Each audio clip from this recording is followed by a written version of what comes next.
Merci d'avoir répondu à l'invitation encore une fois.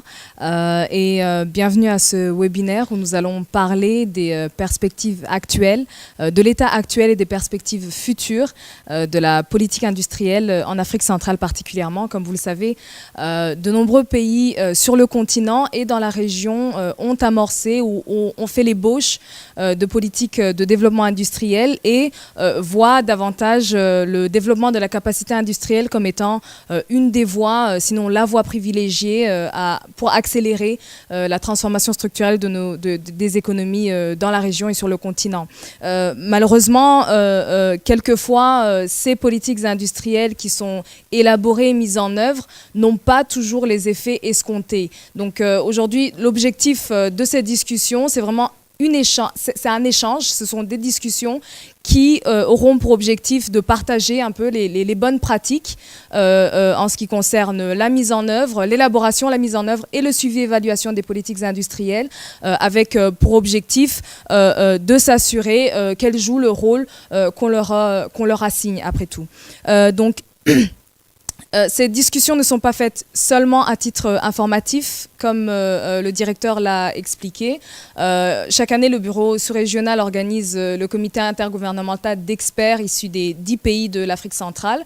Et les conclusions et les échanges nourriront le débat et les conclusions et les recommandations qui seront offertes aux pays membres à la fin du comité intergouvernemental d'experts qui aura lieu fin septembre à Douala.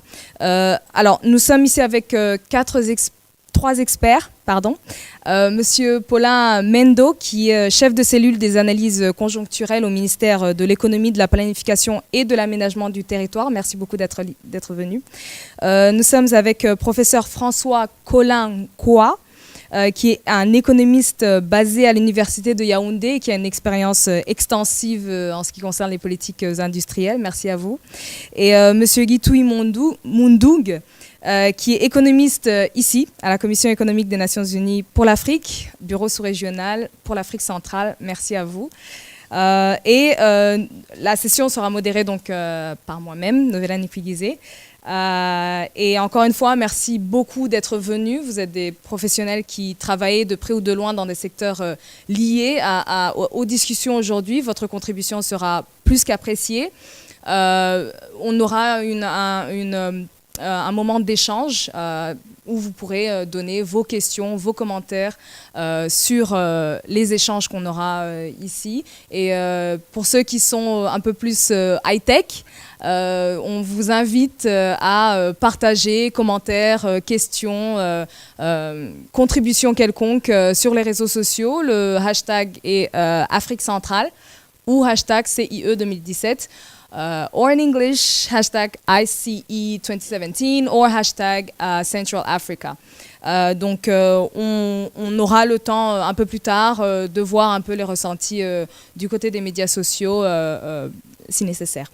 Donc encore une fois, merci à nos panélistes d'être ici. Monsieur Mendo, alors, après un certain nombre de consultations régionales, notamment au niveau de la de la communauté économique des États d'Afrique centrale, le Cameroun vient de se doter de son nouveau plan directeur de l'industrialisation. Je rappelle que le dernier était en 1982. Pourquoi maintenant ? Ok, je vous remercie, madame. Je vous remercie déjà de me passer la parole en premier. Avant de chuter particulièrement sur le cas camerounais, je veux d'abord commencer par introduire en disant que le Cameroun connaît d'abord les mêmes pays que beaucoup de pays africains, c'est-à-dire que l'étroitesse de la surface de production de nos économies est ce qui nous rend particulièrement vulnérables à l'évolution de l'économie mondiale, notamment la chute des matières premières. Donc, comme vous suivez, effectivement, comme nous sommes effectivement dans le cas de la CEMAC, c'est bien parce que nous savons la crise qui se passe actuellement dans la zone CEMAC, donc la crise qui est due notamment à la chute des coûts du pétrole.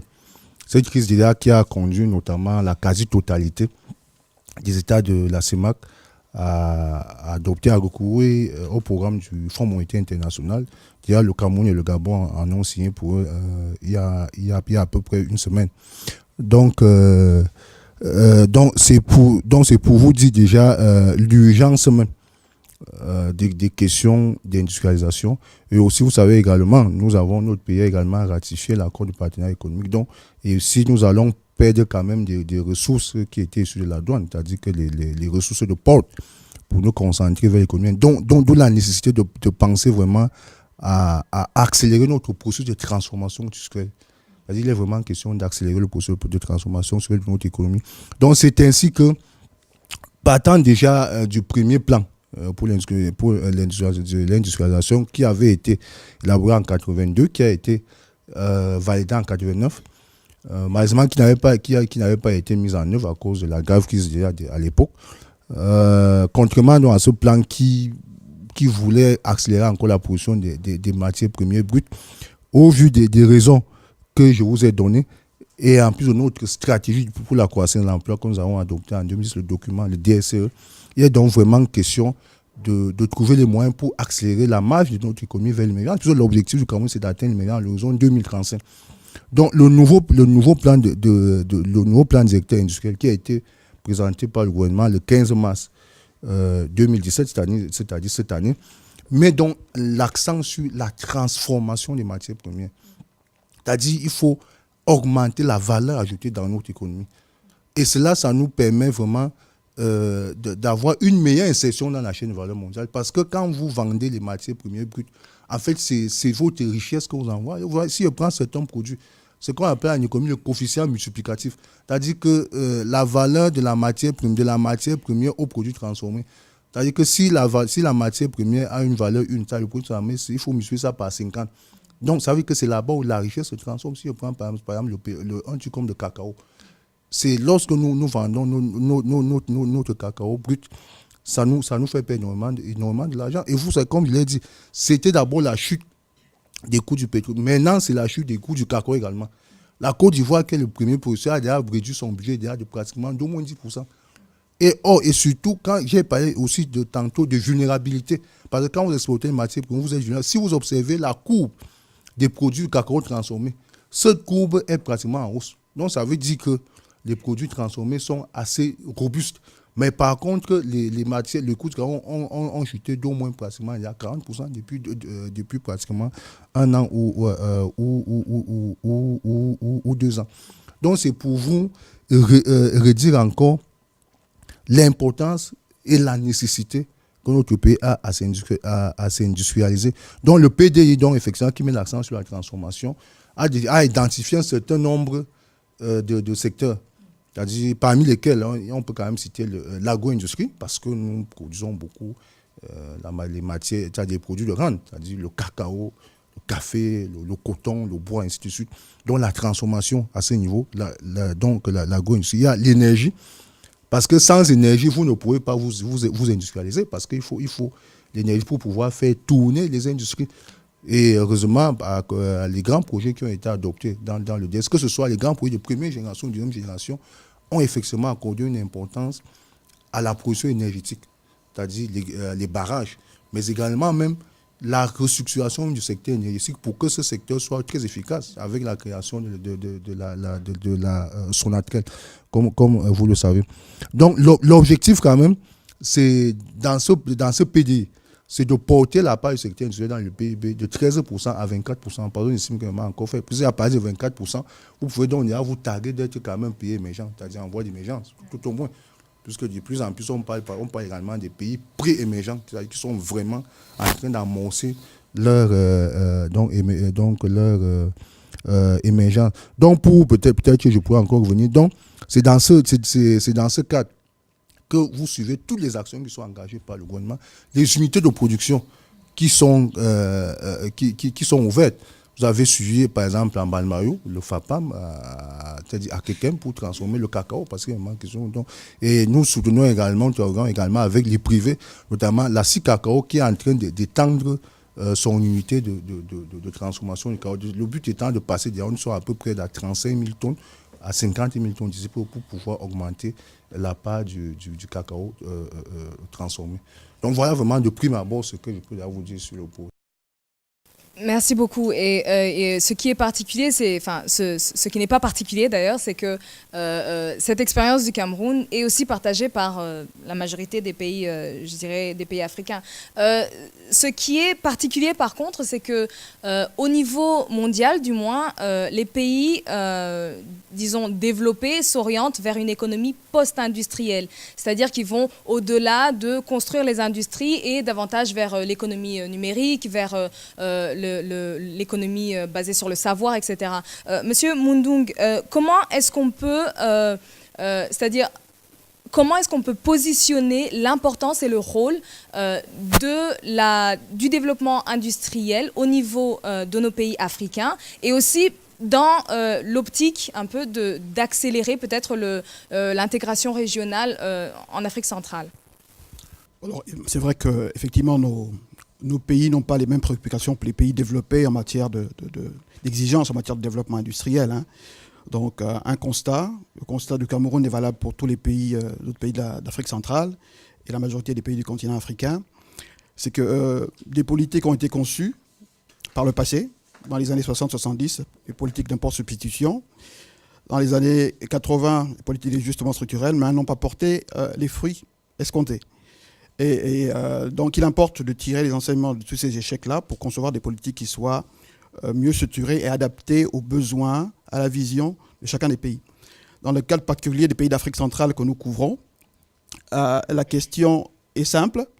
Les structures de production sont essentiellement concentrées vers le secteur primaire, les activités extractives, ou le secteur agricole, ou les activités du secteur primaire non véritablement productives, l'agriculture traditionnelle notamment.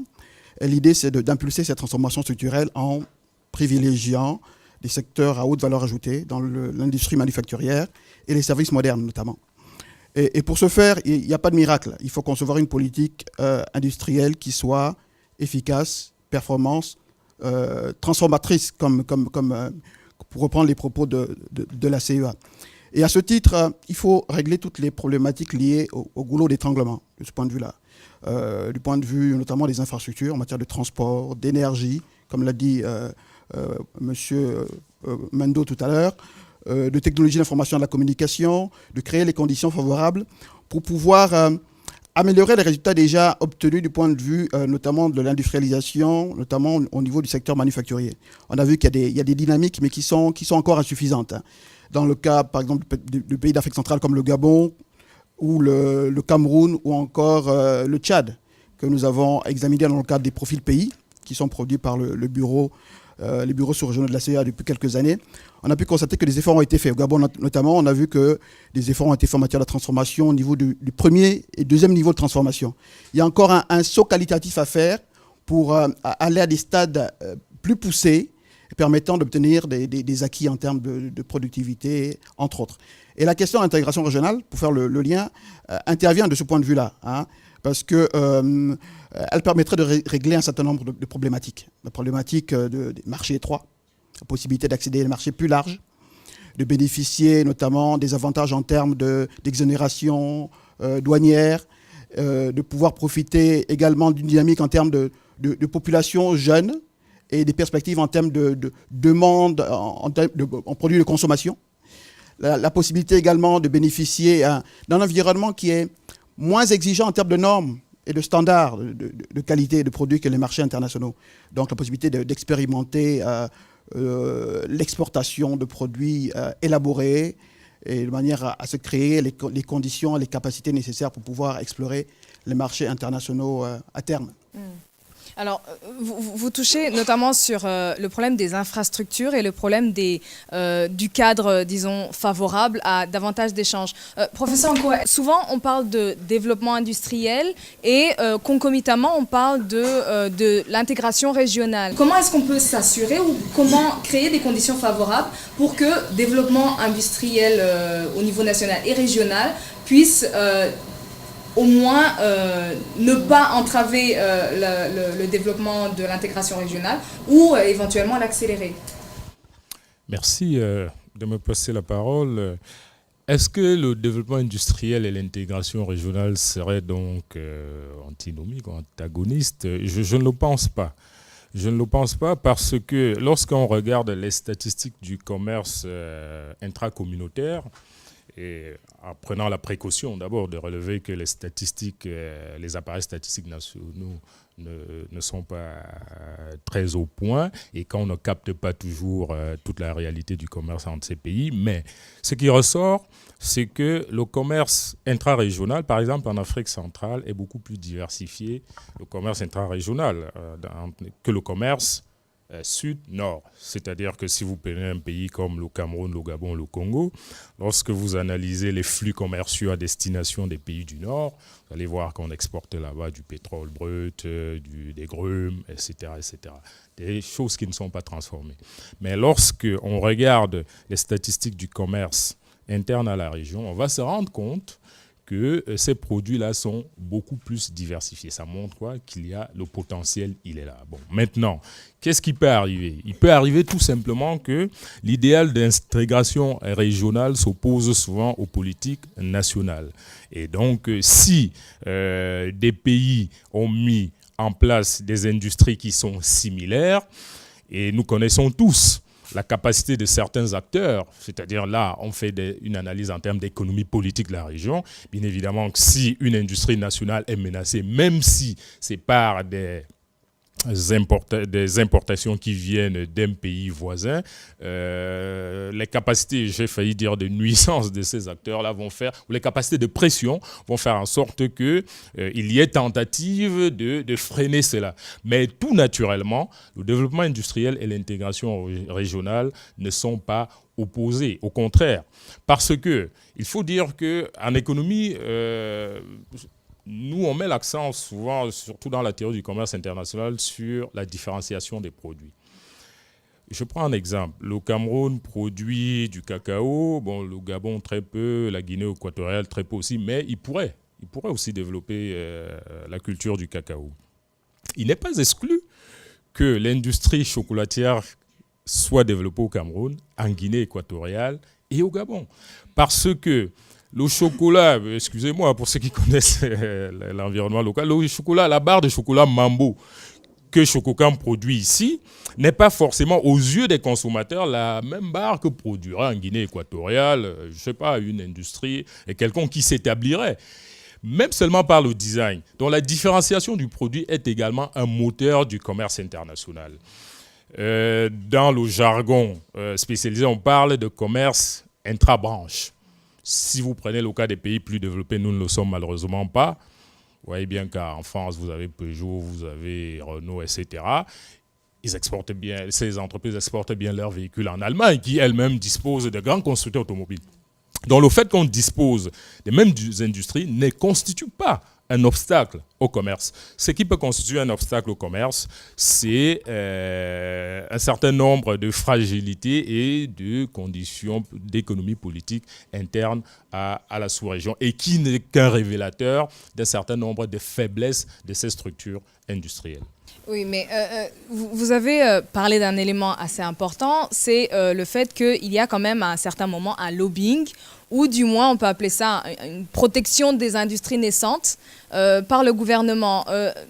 En tant que représentant du gouvernement, est-ce que vous pouvez nous éclairer à ce niveau-là? Est-ce que notamment le plan directeur d'industrialisation a ce genre de mécanisme de protection des industries naissantes? Et est-ce qu'il y a cette prise en compte de finalement de maintenir les chaînes de valeur régionales tout en développant l'industrie locale?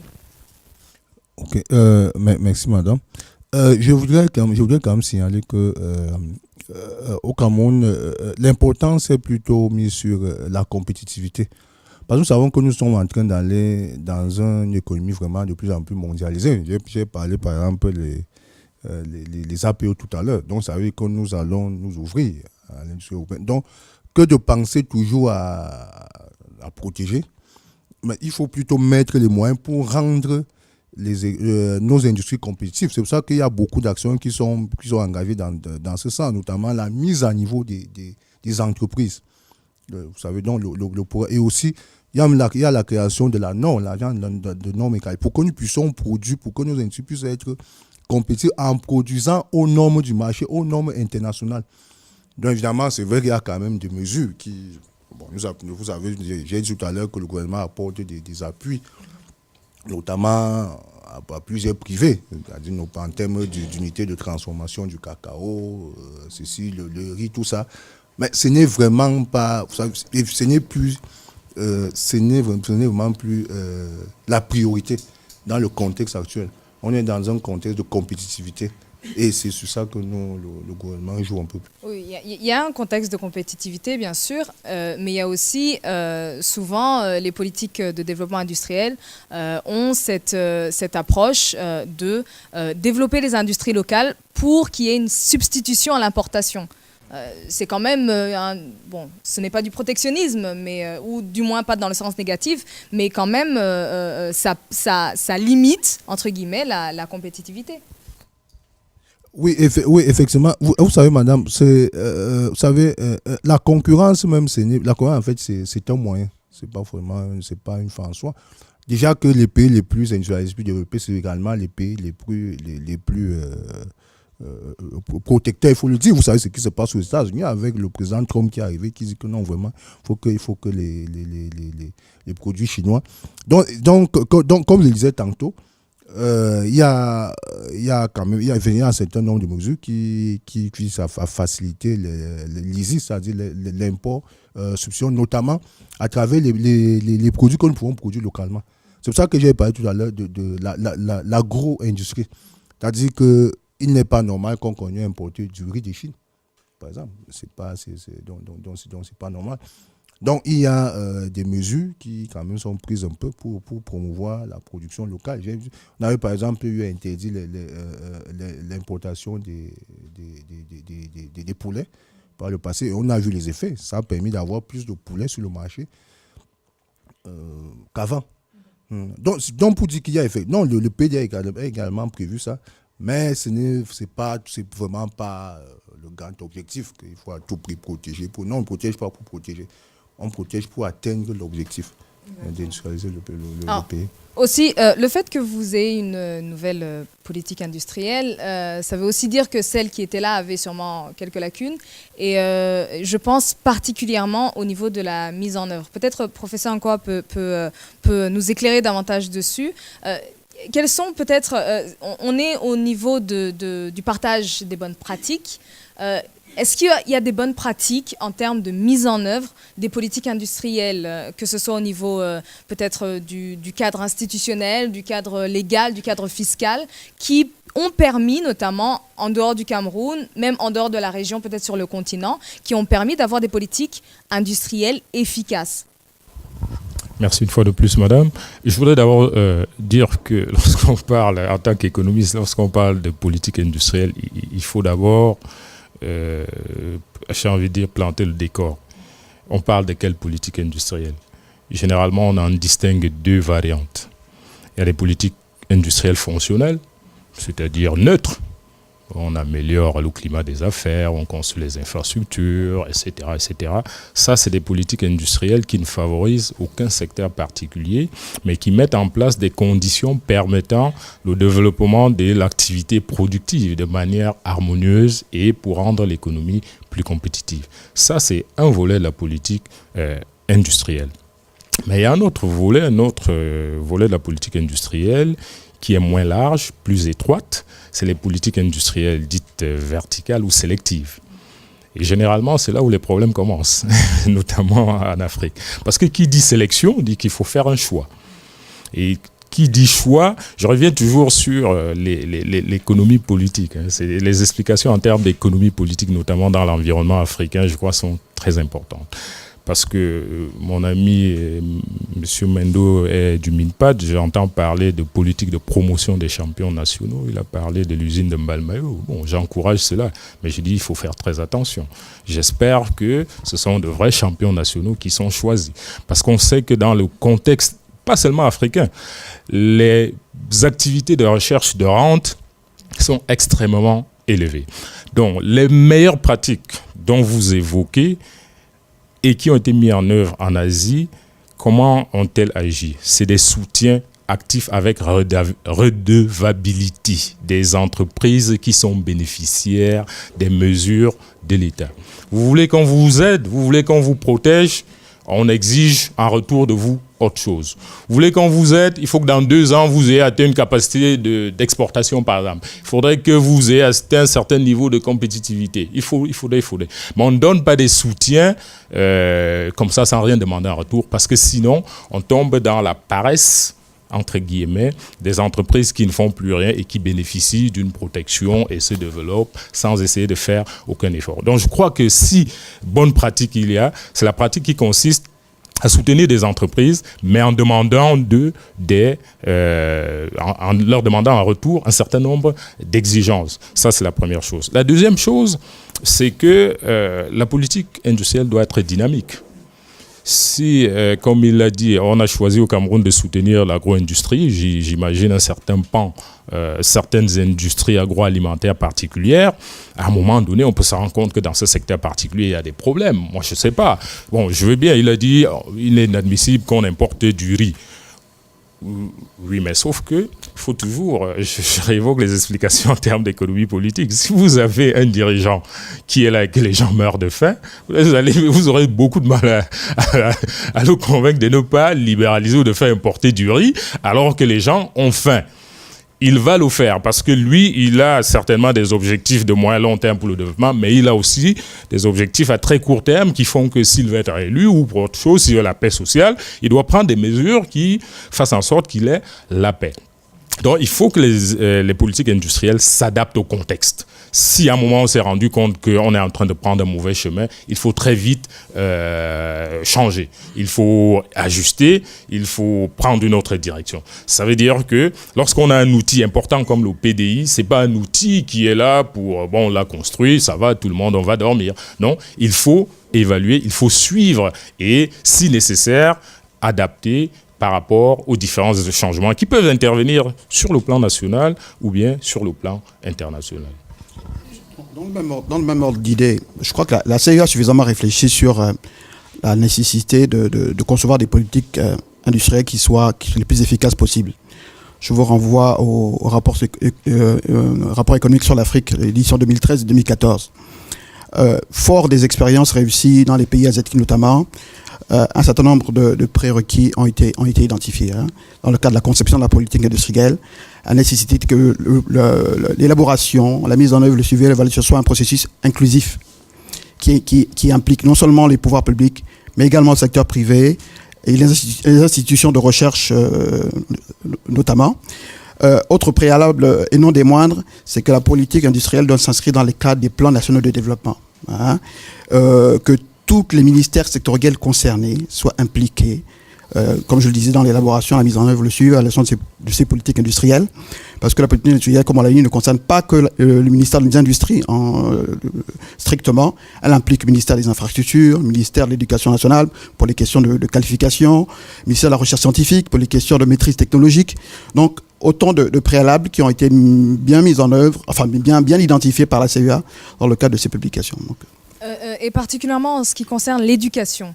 Alors, on est en train de créer, de développer les industries, avec pour objectif, un des objectifs quand même, on ne se le cache pas, c'est de créer des emplois pour nos jeunes qui sont au chômage majoritairement, ou du moins, enfin, les jeunes diplômés ont le plus de mal, disons, à trouver des emplois. Donc, on crée des emplois au niveau de l'industrie, mais malheureusement, nos jeunes continuent à aller dans des filières, disons, traditionnelles, dans l'économie, dans la gestion, le droit, qui sont de très bonnes filières. Je n'ai rien contre ces filières en particulier. Mais comment est-ce qu'on s'assure que les emplois qu'on est en train de créer dans l'industrie seront occupés par des gens qui seront qualifiés convenablement, pas surqualifiés ou sous-qualifiés, et qui ne seront pas, entre guillemets, disqualifiés. Comment est-ce qu'on s'assure, professeur Ngoa? Je crois que la solution traditionnelle, c'est la fameuse adéquation formation-emploi. C'est clair, ce que vous dites est juste. Il m'est arrivé ces dernières semaines de visiter dans le cadre d'un travail sur les chaînes de valeur bois et café, que lorsque vous discutez avec les chefs d'entreprise, la première chose qu'ils vous disent, c'est on a un problème de personnel qualifié. Un exemple simple, j'ai été à Douala, j'ai rencontré quelqu'un qui était en début de chaîne de la valeur du bois, il m'a dit, monsieur Ngoa, si je veux recruter un chauffeur grumier au Cameroun, Je vais où? On le forme où? Bon, je le regardais, il me dit, il n'y en a pas. Je vous le dis, il n'y a pas d'auto-école pour former des chauffeurs grumiers. Il dit aussi simple que cela. Après, il m'a parlé de... Bon, c'est technique, hein. Bref, pour dire que il y a un véritable problème de qualification. Bon, c'est vrai que dans la politique industrielle, comme l'a dit Guitou, la coopération ou les relations étroites entre le secteur privé et le secteur public sont nécessaires. Il faut que les besoins du marché que connaissent mieux les acteurs du secteur privé puissent être pris en compte par le secteur public. C'est pour ça que je me félicite qu'au Cameroun, par exemple, il y a des forums comme le Cameroun Business Forum. Je vois que de plus en plus le JICAM, le ECAM, toutes ces organisations patronales sont étroitement liées aux réunions qui concernent la définition de la politique économique au Cameroun. Mais il faut dire une chose, il faut que le gouvernement joue véritablement son rôle. Vous avez évoqué le problème de la formation générale. La formation générale coûte relativement moins cher que la formation technique. Il est plus simple pour un gouvernement de dire j'ai créé 2, 3, 10 lycées généraux que de créer des lycées d'enseignement technique équipés aux normes. Aux normes parce que ça coûte cher. Parce que non seulement lorsque vous avez mis des machines, il faut en plus il faut les maintenir, etc. Ça coûte cher. Donc, il y a un peu comme, je ne dis pas que c'est ça, je mets entre guillemets, comme une paresse un peu gouvernementale. C'est plus facile de créer des collèges d'enseignement général, des lycées, que de créer des lycées d'enseignement technique. Mais je pense qu'on n'a pas de choix. Il faut aller vers cette orientation-là. Il faut aller vers la mise en place des lycées techniques, des lycées agricoles, des lycées qui forment de vrais techniciens, mais en ayant pris soin au préalable d'écouter les demandes qui viennent du marché. Parce que je peux vous assurer que lorsque des fois vous regardez les demandes d'emploi, certains chefs d'entreprise, on veut des pâtissiers, des choses comme ça, et des fois on ne trouve pas des choses c'est un paradoxe que dans un pays où la jeunesse représente un pourcentage aussi élevé de la population, qu'on en est à se demander, des fois même le plombier, vous ne trouvez pas, un bon plombier, pas un bricoleur. Vous voulez un bon plombier, un bon électricien, ça il faut quand même circuler avant d'en trouver un. Donc je pense qu'il y a véritablement là quelque chose à faire. Et c'est pour ça que je disais que la politique industrielle, c'est pas seulement d'aller construire des usines, des bâtiments, mais on commence par là, ces politiques fonctionnelles, là, l'éducation. Il faut mettre en place un système éducatif qui réponde aux demandes du marché en matière de qualification, par exemple.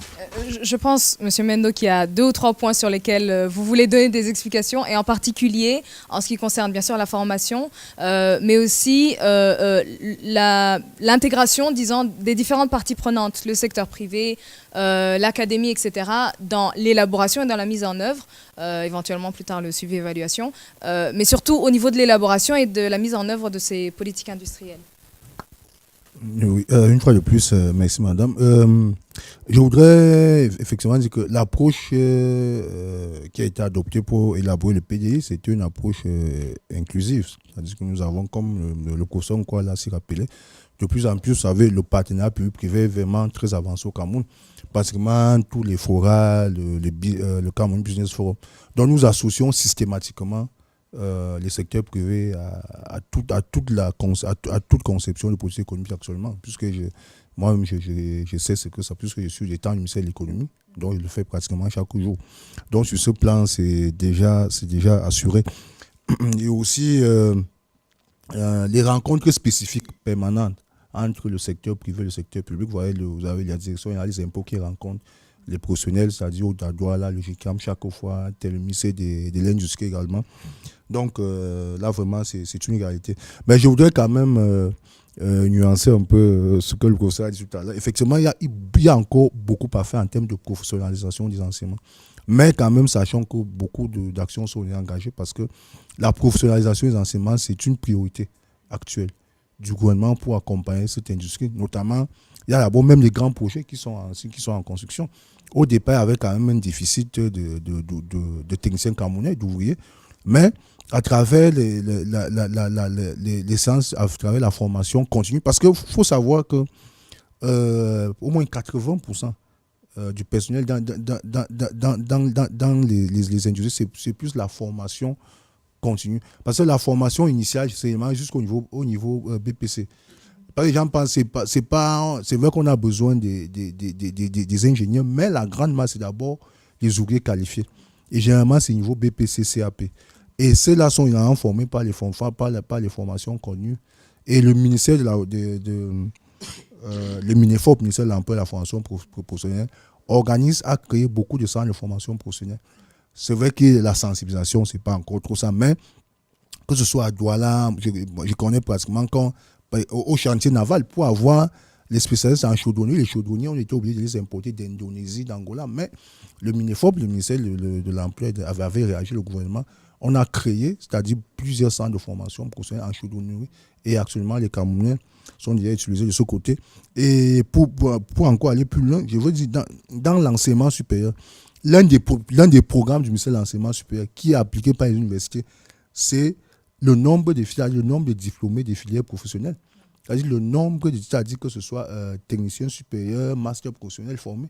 Donc les universités sont évaluées par rapport à ça, le nombre de professionnels produits chaque année. Donc c'est pour dire que quand même, oui, il y a quand même des choses qui sont faites. Ça aussi, c'est très important. Parfait.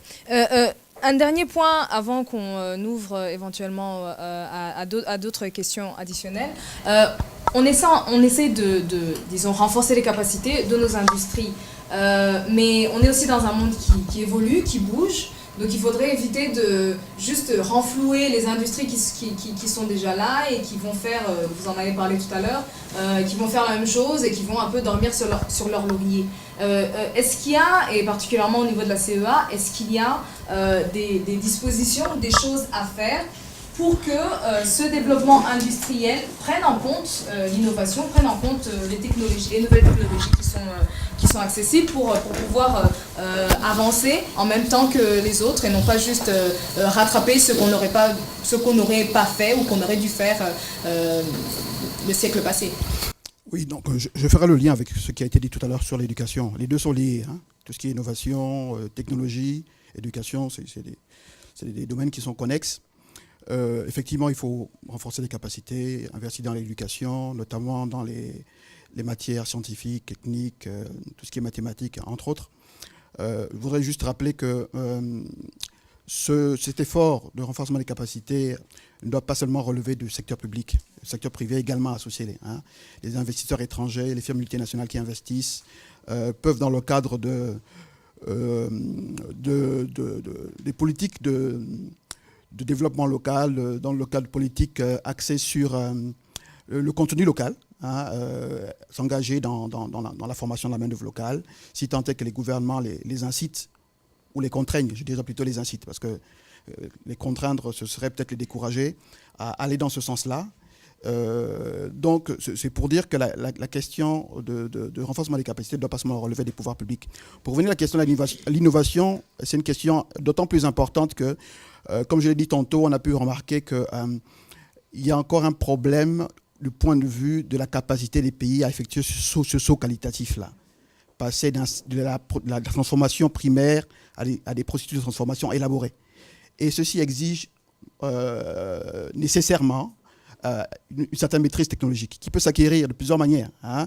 Le recours à des technologies déjà éprouvées ailleurs, hein, par l'utilisation de licences de production, la possibilité d'attirer des investisseurs étrangers qui ont cette capacité en matière de technologie assez développée, la possibilité d'importer des biens et équipements au contenu technologique important. Tout dépend du contexte et des dotations initiales des pays qui souhaitent développer cet effort. Mais le préalable, c'est d'abord la maîtrise technologique, à partir des technologies existantes, avant de s'engager dans des processus d'innovation qui exigent notamment des efforts en matière de renforcement des institutions de recherche et de développement. Il en existe dans nos pays. Mais le problème, c'est que souvent, les initiatives qui ont été prises n'ont pas été prises de manière coordonnée, et que les moyens nécessaires n'ont pas été apportés de manière suffisante en termes financiers et en termes également de ressources humaines. On remarque que dans la plupart des institutions de recherche qui ont été créées, il y a un nombre limité de chercheurs qui y sont. La plupart s'exportent. Et donc, c'est autant de conditions et de goulots d'étranglement qu'il importe de relever pour pouvoir justement passer ce cap-là, effectuer ce saut technologique et puis s'engager dans des processus d'innovation qui pourraient bénéficier en termes notamment de productivité et de compétitivité des produits, non seulement sur le marché national ou sous-régional, mais également dans le cadre des chaînes de valeur qui sont internationales. On va s'arrêter là, surtout au niveau des politiques industrielles, enfin pour les échanges ou les questions par mois, mais je vais ouvrir à notre public qui est ici. Si vous avez une question, un commentaire en anglais, en français, on est multilingue ici, s'il vous plaît, levez-vous, on vous donne un micro et puis on a nos experts pour la journée qui pourront donner davantage d'éclairage. Oui. Lucas?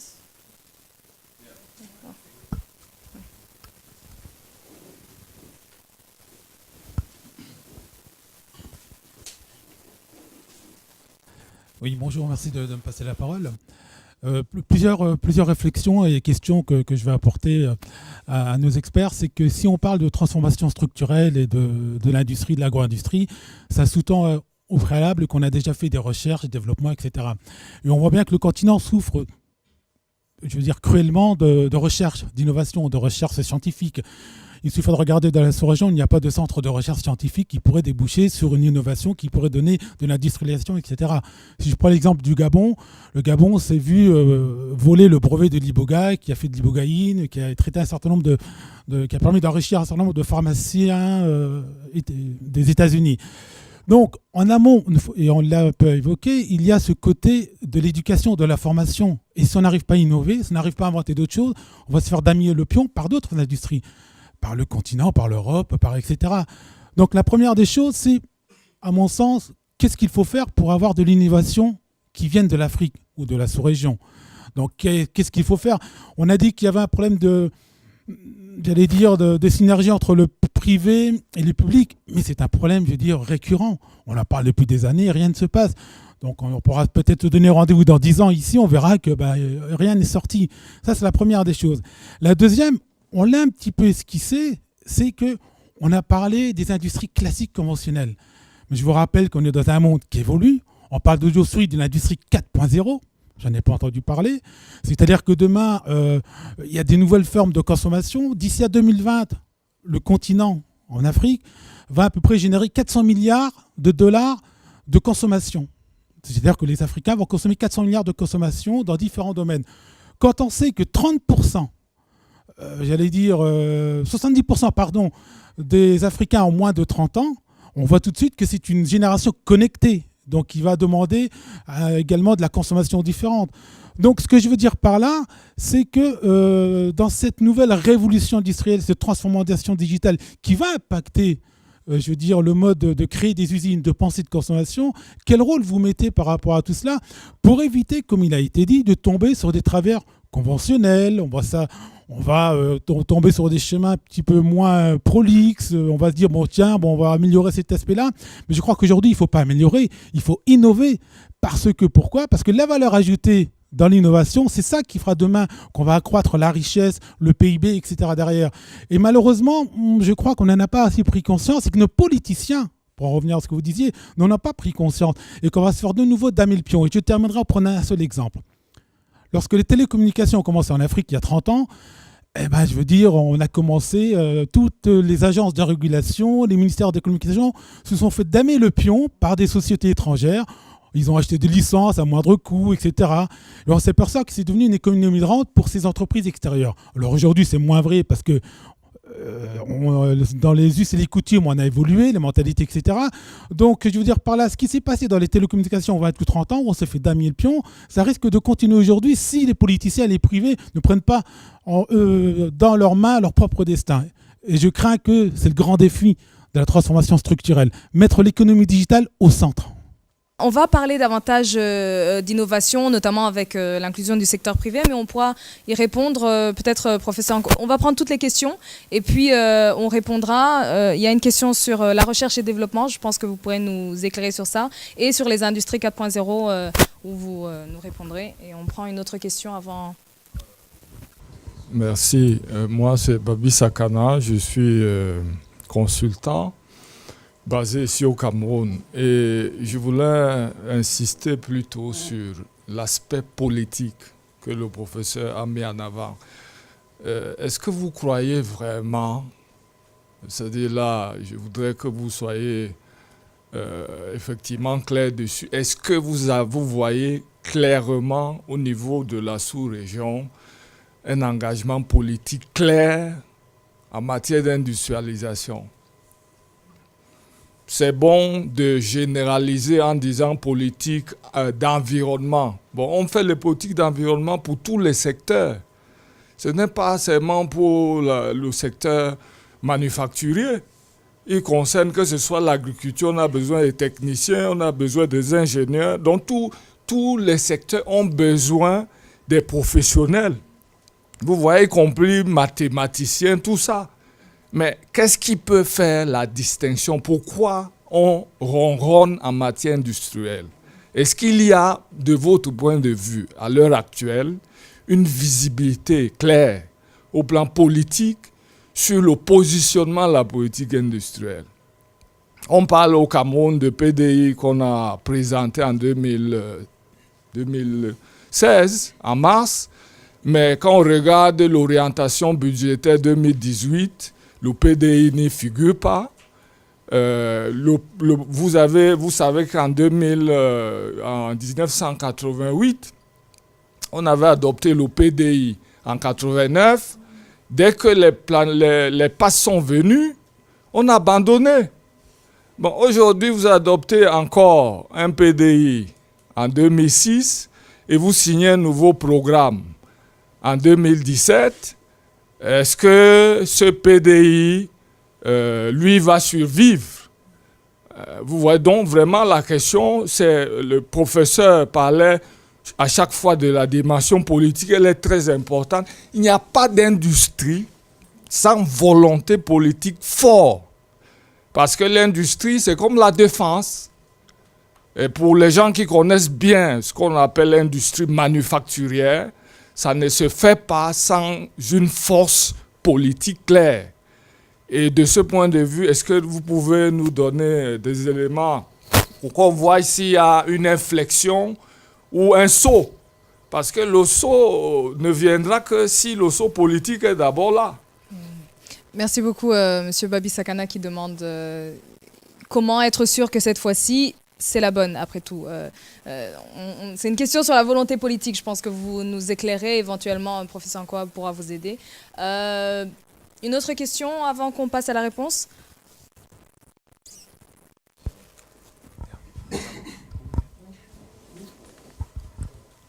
Ce n'est pas tout à fait une question, mais en fait c'est une contribution par rapport à l'intégration régionale. Vous avez posé la question du besoin de développer l'industrie au niveau national et l'impact par rapport à l'intégration régionale. Je pense que l'Afrique centrale a tout à gagner à aborder la question du développement industriel au niveau sous-régional. Même si les économies se ressemblent, vous avez parlé du problème de formation, de l'éducation entre l'emploi et la formation. On ne peut pas demander à chaque pays de former des spécialistes dans tous les domaines. Alors, ce que la CEA recommande, c'est que ces pays-là se mettent ensemble et la réflexion est en cours au niveau des institutions sous-régionales, c'est d'avoir des centres d'excellence sous-régionaux. Parce que si jamais on a besoin de former des soudeurs spécialisés, qu'il y ait une école où on peut chercher ces soudeurs spécialisés.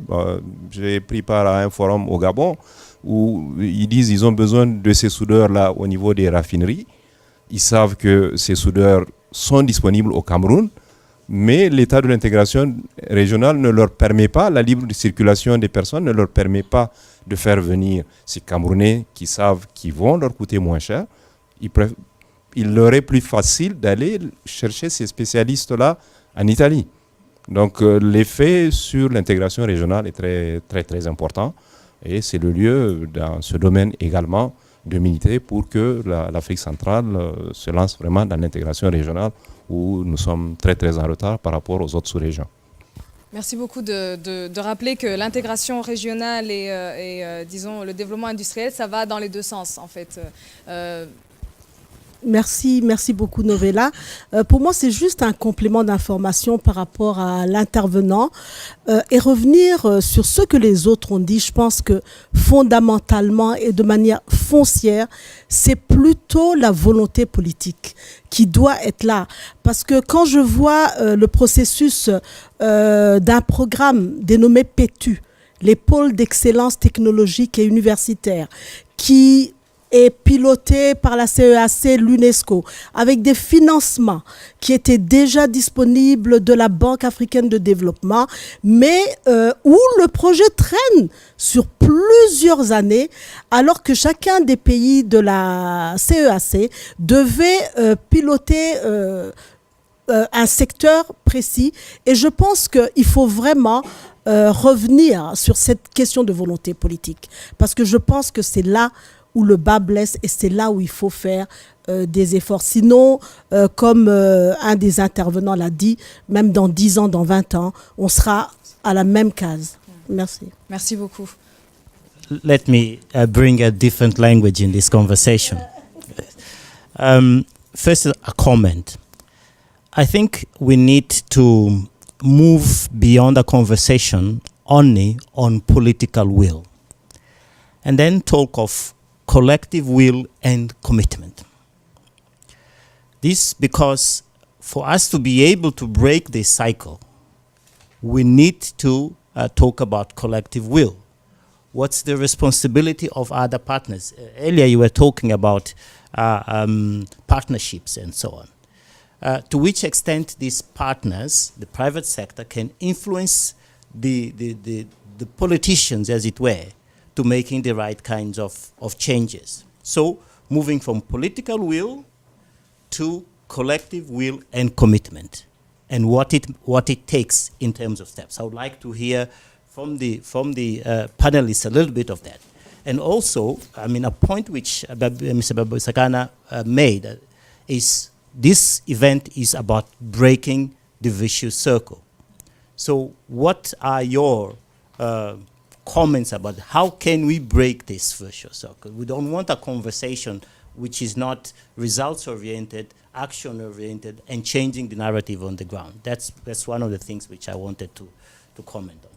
Merci beaucoup. On prend la dernière question et bien sûr on revient sur cette question de ownership de la part des différentes parties prenantes. On reviendra dessus avec le secteur privé qui sera mis en lumière pour que le gouvernement ne soit pas le seul à prendre finalement toute la responsabilité. Mais cette question revient, donc on va essayer d'en parler un peu plus. Ok, merci. J'ai juste deux petites interrogations. Je me demande, est-ce qu'on peut se développer sans la maîtrise de l'énergie? Est-ce qu'on peut développer des véritables industries sans maîtriser le secteur énergétique? Deuxième question, est-ce qu'on ne peut pas s'inspirer des modèles qui ont marché dans le passé pour voir comment... Je pense par exemple au modèle singapourien. On a beaucoup entendu parler de ce modèle dans le monde. Je ne sais pas si nous ne pouvons pas nous inspirer de ce modèle pour pouvoir mettre aussi en place nos différentes politiques de développement dans le continent. Merci.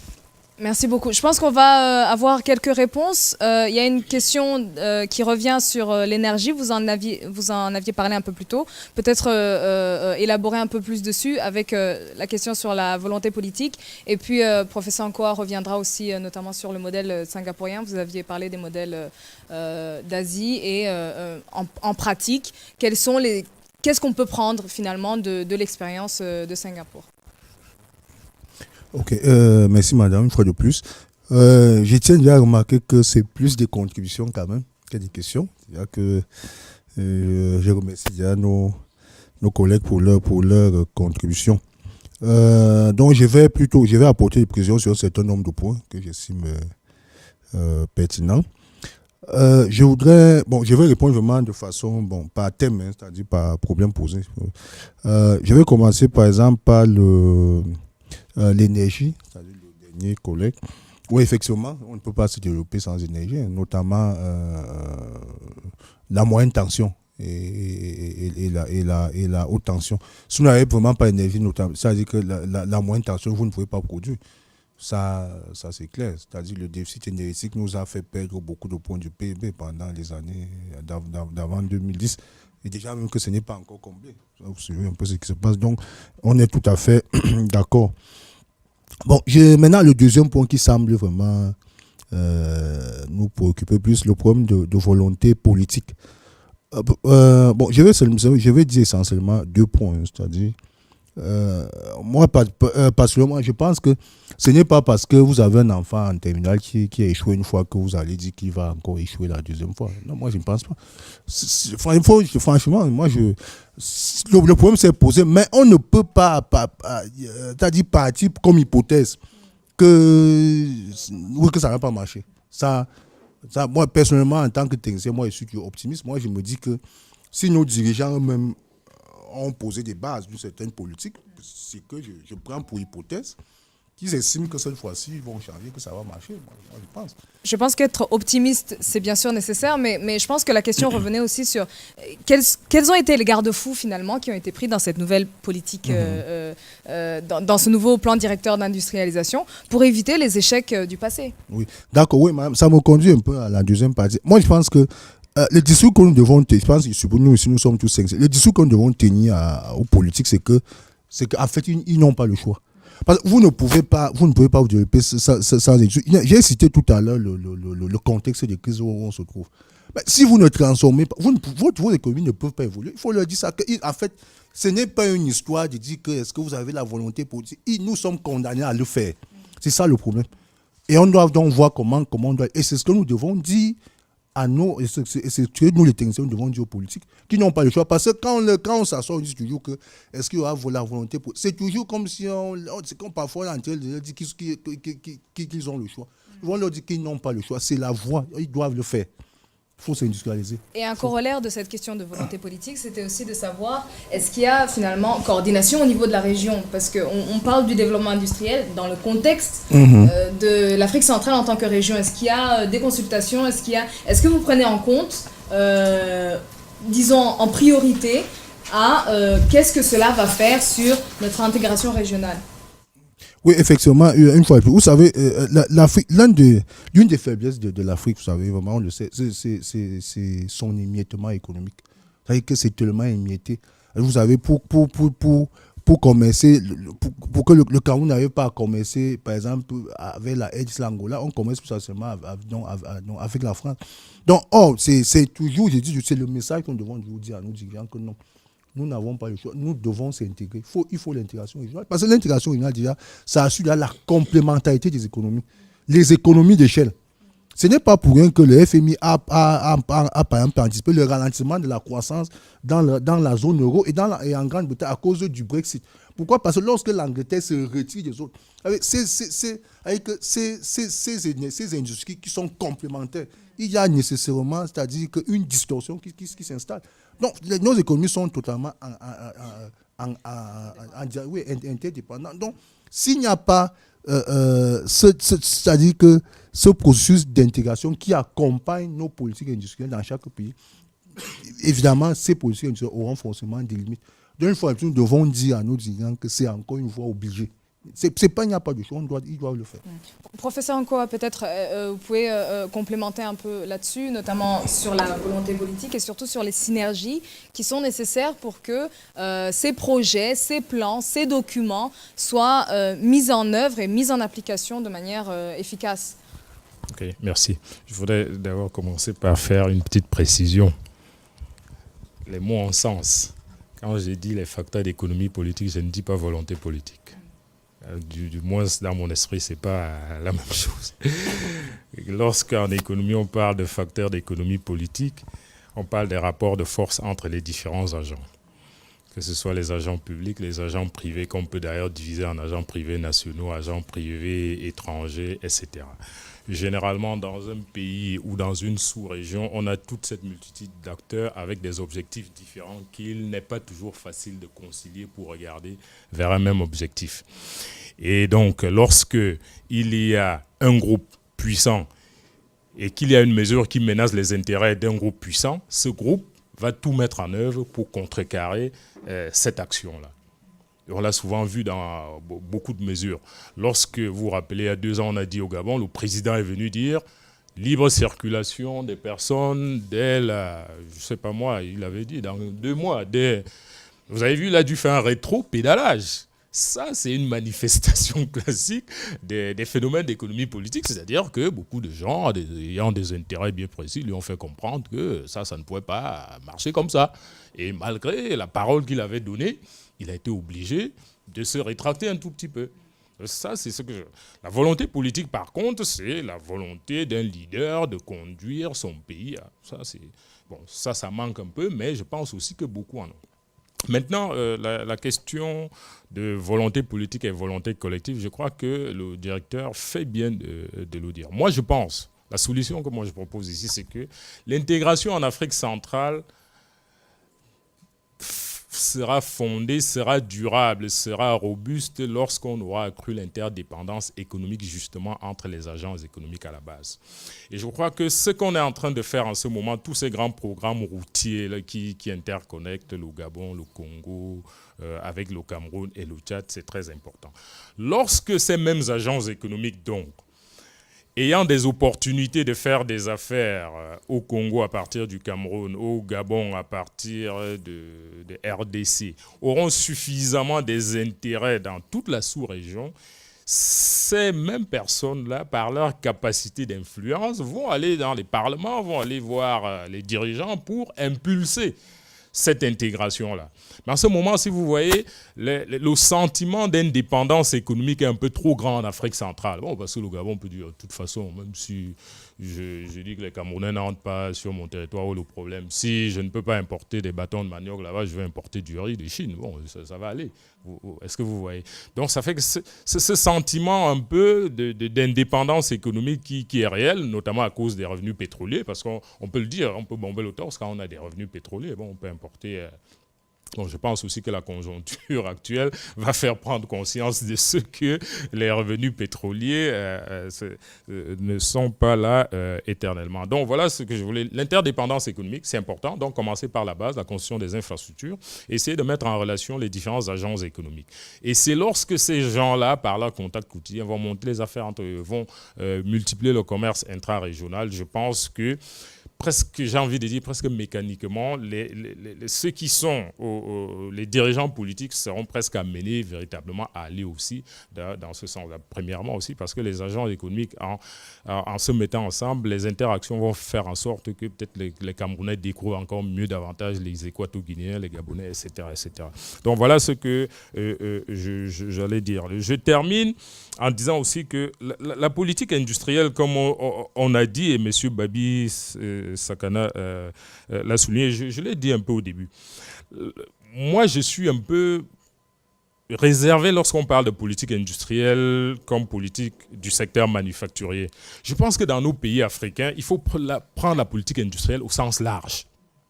Au sens large, ça veut dire que si au Cameroun, on peut développer davantage de produits agricoles nouveaux, il faut le faire.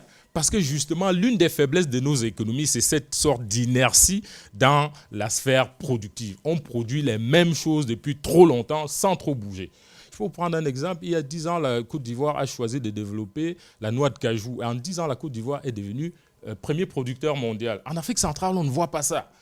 Moi, je serais bien qu'on n'aille pas dans l'industrie manufacturière, mais qu'on développe 2, 3, 4, 5 autres produits, le maïs. Le Cameroun a cette capacité-là. La véritable question. Et tout ça, c'est que, justement, il faut aller vers des activités non traditionnelles. Et l'émergence des activités non traditionnelles nécessite une politique industrielle qui n'est pas considérée comme la politique industrielle au sens manufacturier. Et ça ferait déjà un énorme bien au Cameroun et à la sous-région, qu'on ait du maïs en abondance, qu'on ait de l'huile de palme en abondance, qu'on ait du riz en abondance, etc. Voilà ce que je pouvais dire et chuter en disant.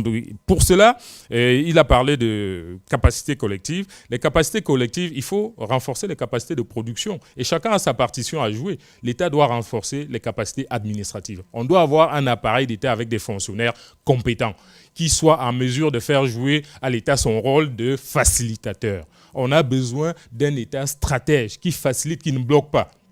Malheureusement, je suis obligé de le dire, ce n'est pas toujours le cas. Ce n'est pas toujours le cas. Le nombre d'opérateurs économiques que vous rencontrez qui se plaignent qu'ils ont déposé un dossier et que c'est bloqué. Non, on a besoin d'avoir une administration véritablement efficace, dédiée et orientée vers le développement économique. On a aussi besoin d'avoir un secteur privé qui a des capacités entrepreneuriales parce que ça ne court pas les rues. Mais au Cameroun, on a cette chance. Le Cameroun, je pense, et peut-être même dans d'autres pays aussi, que je connais moins bien, mais il y a un certain nombre d'Africains qui disposent de capacités entrepreneuriales qui ne demandent qu'à être développées. Donc tout ça doit faire donc, en sorte qu'au final, on ait un développement institutionnel qui permette donc, le développement harmonieux de l'économie et de l'industrie dans la sous-région.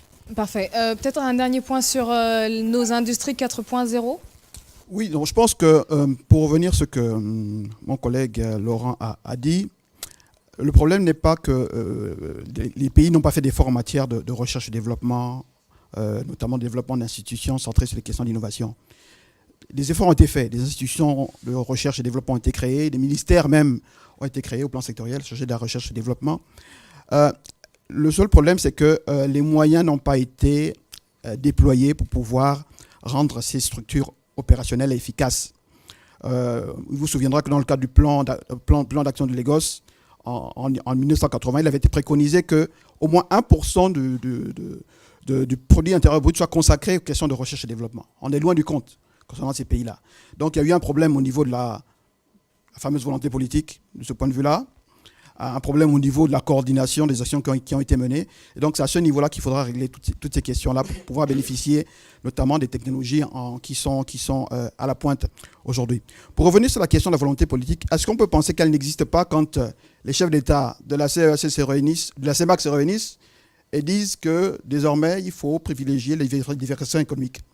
Est-ce qu'on peut penser qu'il n'y a pas de volonté politique quand le Cameroun, au-delà des plans de développement à moyen ou long terme, s'engage dans une politique industrielle, une stratégie industrielle, idem pour le Gabon?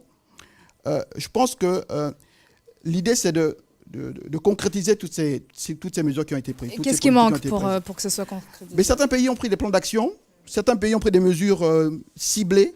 Le Cameroun a créé un centre de mise à niveau des entreprises, par exemple.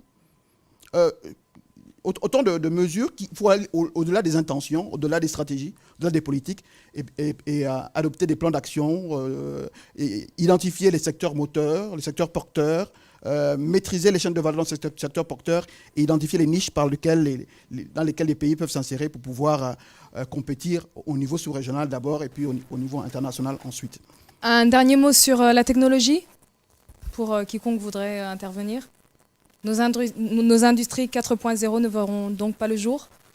Non, la question de la technologie est d'autant plus nécessaire qu'on a remarqué que pour les entreprises qui même cherchent à s'insérer sur les marchés internationaux, on a vu dans le cadre notamment de la loi sur les opportunités et la croissance, avec la loi américaine AGOA, on a mené une enquête en 2011 au sein de la CEA pour mesurer l'efficacité de cette mesure-là, l'AGOA.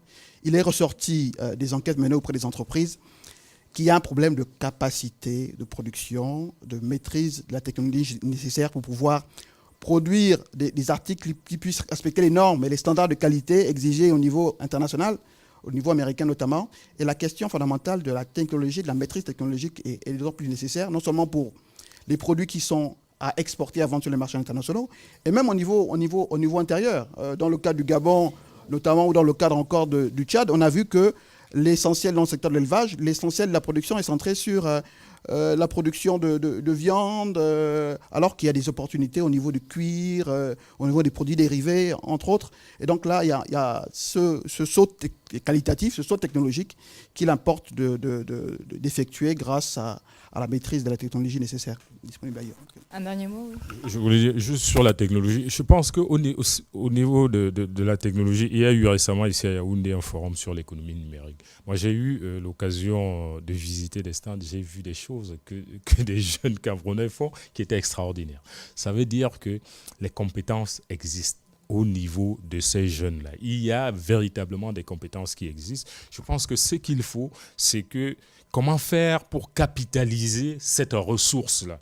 Et je termine en racontant une anecdote. Lors de ce forum, j'ai rencontré l'ancien directeur général de MTN qui rapportait une conversation qu'il a eue avec un haut responsable de ce pays qui disait que, mais monsieur ou madame le ministre, est-ce que vous savez que Camtel Mobile, cette innovation-là, c'est des Camerounais du ministère des PTT, ils étaient 3, 4 ou 5, ils ont demandé, il y avait des bandes, bon, il a utilisé un langage technique, il y avait des bandes un peu inutilisées qui ont dit, donnez-nous ça, nous on va essayer quelque chose. Et c'est eux qui ont mis au point les premières communications mobiles au Cameroun. Il dit, MTN a racheté ça pour 0,1 franc pour... Après, je crois qu'il m'a dit, après 2 ans, MTN avait je ne sais pas combien de millions d'abonnés.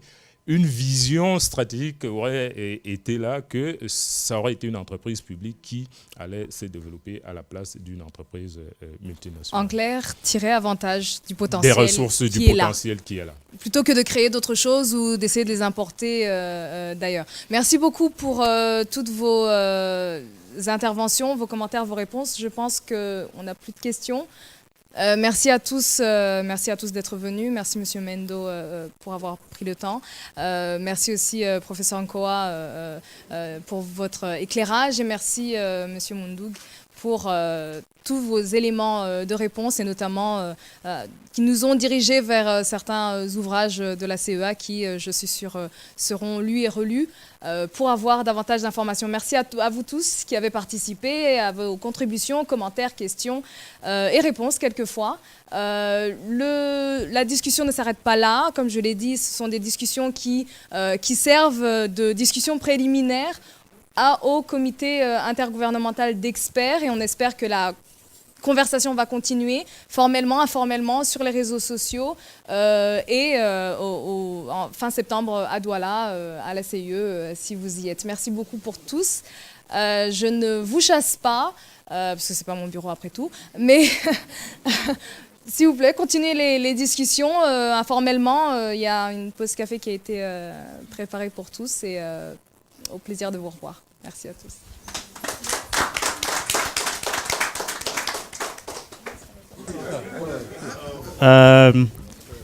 Let me thank the panelists and the moderator for really an excellent job.